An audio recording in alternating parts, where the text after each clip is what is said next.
Hello and welcome to Loppy Loves. If you haven't been here before, my name is Lauren and on this channel I talk about my life as an immigrant living in Iceland.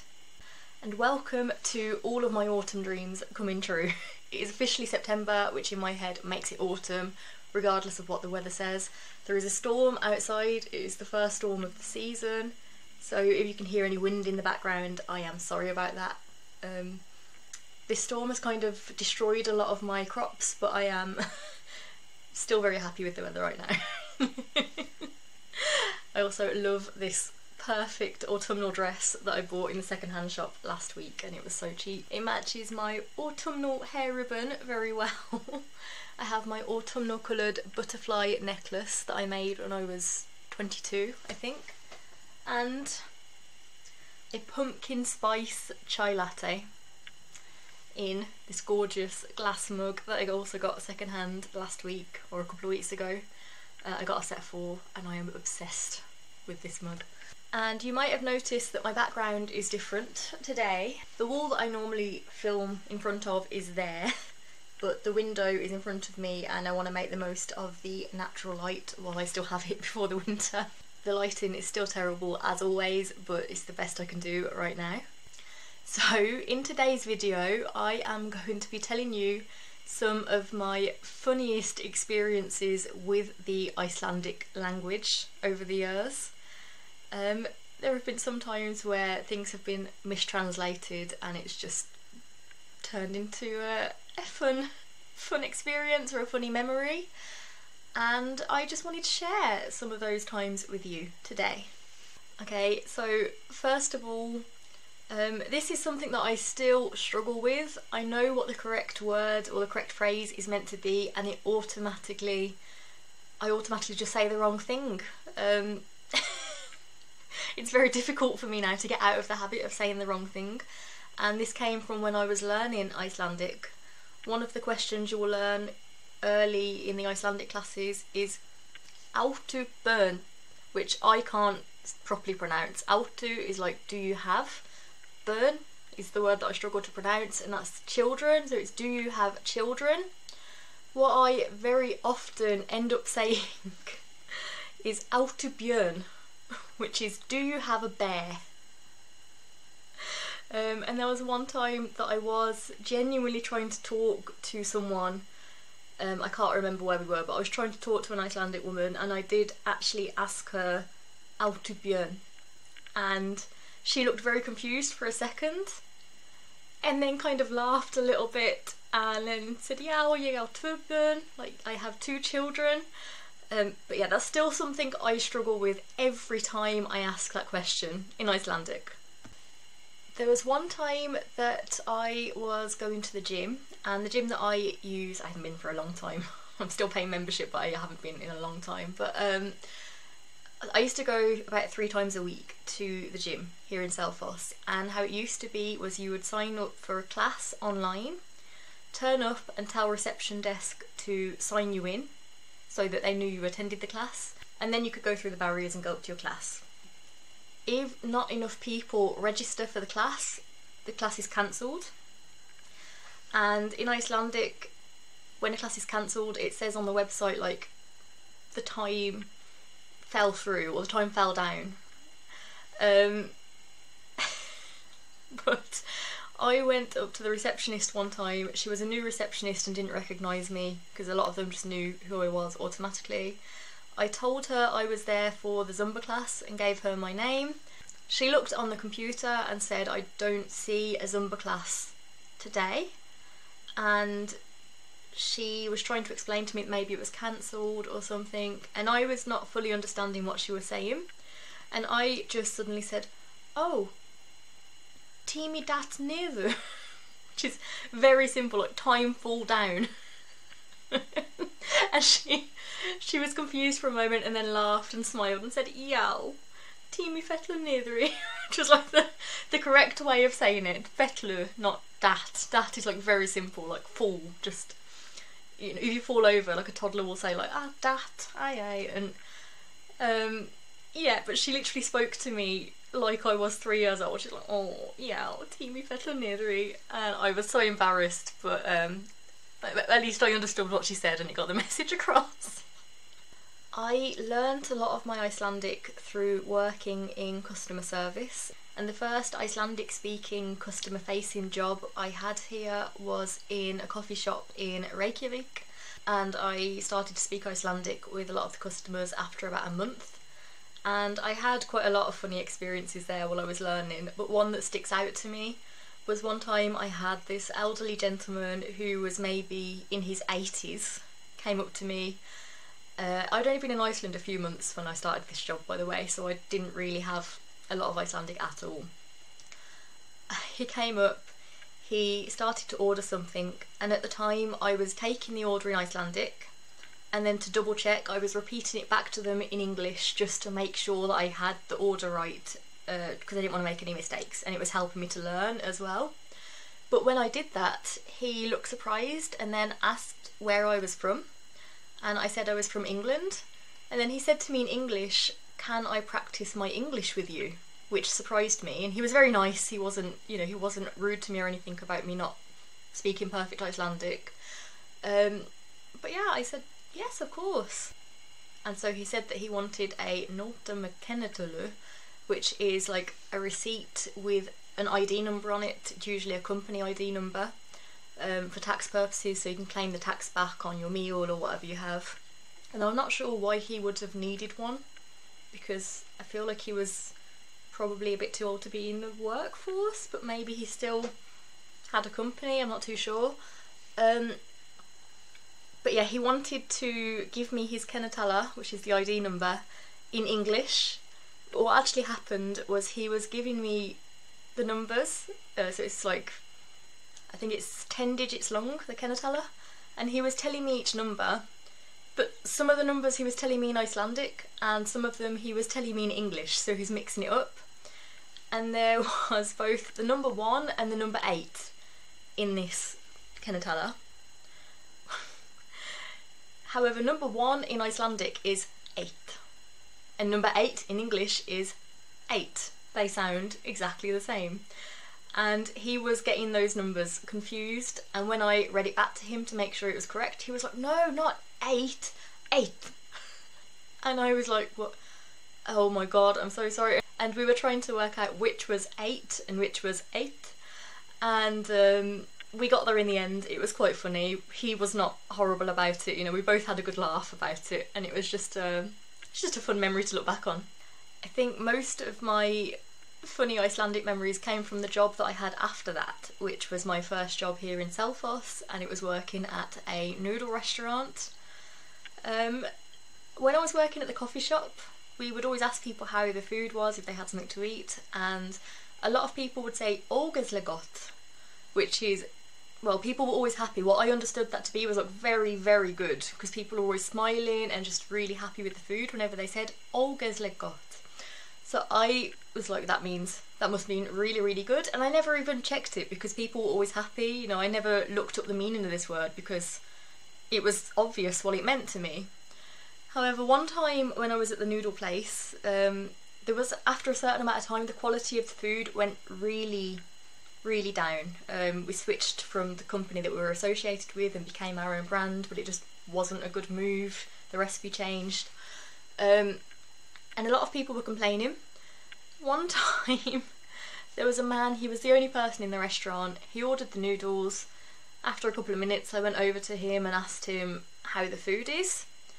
And he looked quite, I don't want to say angry, he looked just irritated. But I thought maybe it was just a neutral face for him. It didn't, it didn't ring an alarm bell in my head because he didn't seem very angry. And he just said, "Þetta er ógeðslegt." And obviously the only time I'd ever heard that word was when something was really good.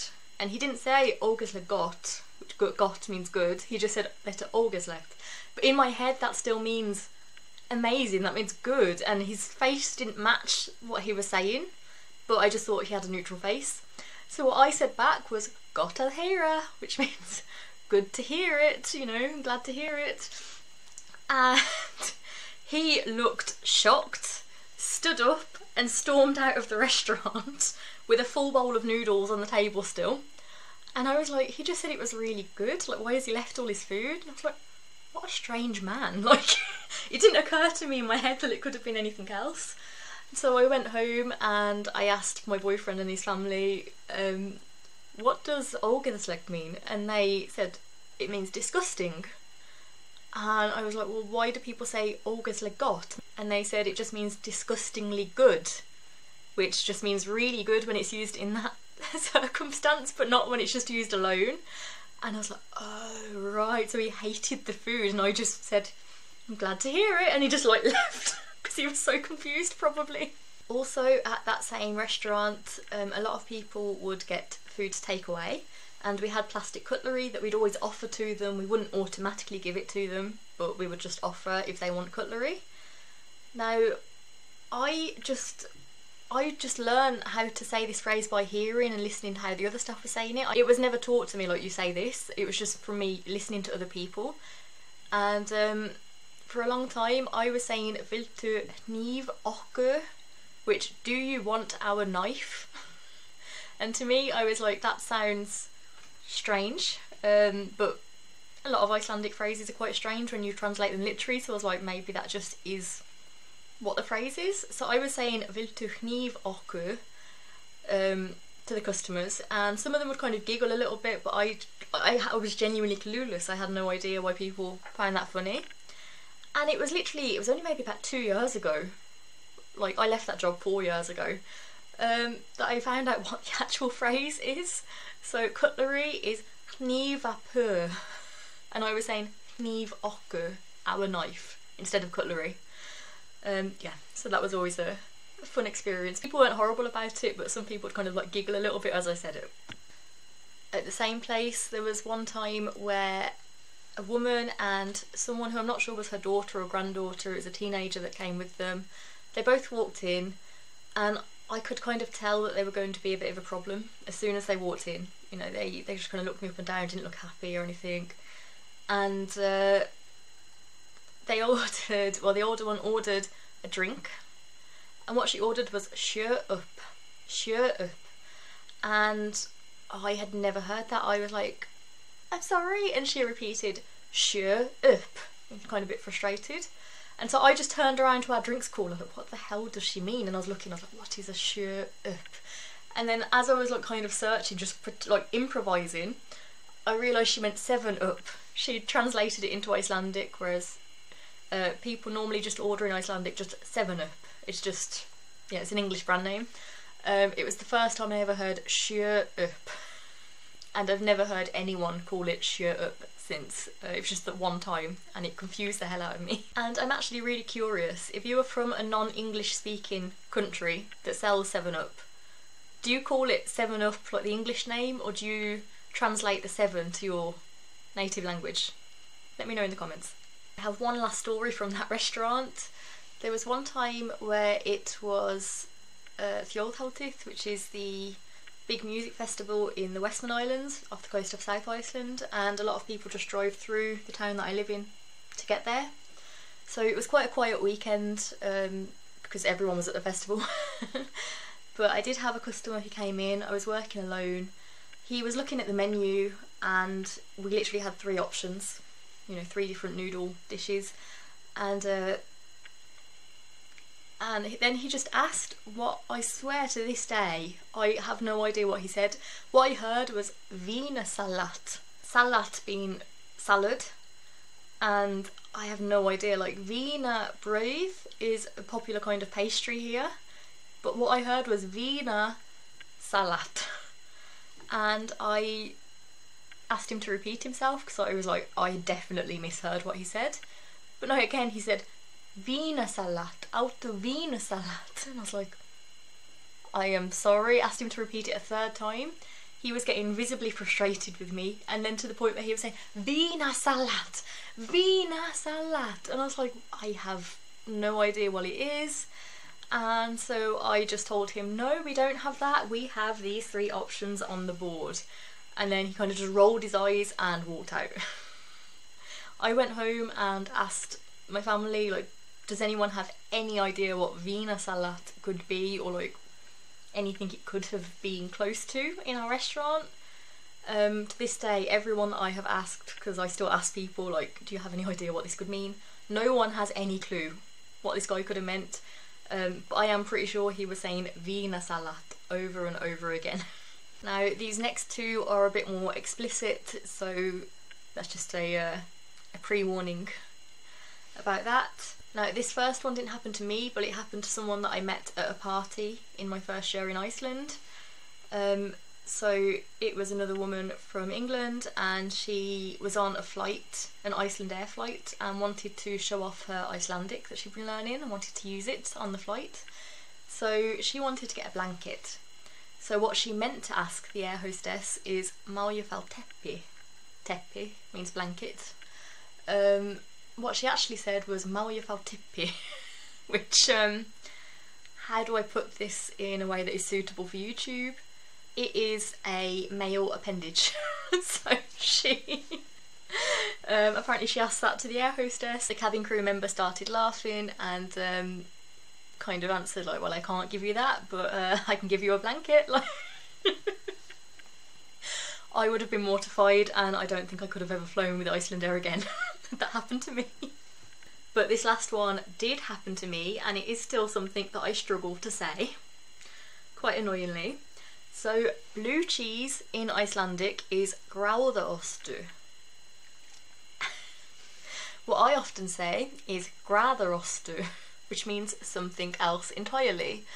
And a few years ago, back when my boyfriend and I were still friends, we went to a local pizza place and were ordering a pizza, and I asked for blue cheese on the pizza, and I asked for gráðaostur on the pizza, and the person taking the order kind of started giggling a little bit, and I was just like, no, I said the wrong thing, and just I was very embarrassed. Gráða means horny, and I still do get it mixed up when I try to say blue cheese, so I just try to avoid saying it as much as possible.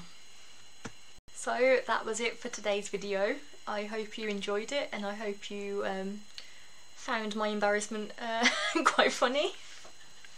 No, I look back on these stories and do laugh now, but some of them were really embarrassing at the time. So before we end the video, I would like to make another Q&A video in the near future. So if you have any questions about anything to do with Iceland, or even any personal questions for me, please leave them in the comments or send them to me on Instagram. If you follow me on Instagram, it's just Loppy Loves. And yeah, I would love to hear from you. Just because I can see it in the camera, I want to talk about these pictures really quickly. So when I went to Whitby in the summer, we went to an art gallery, and this big picture is a print of the original.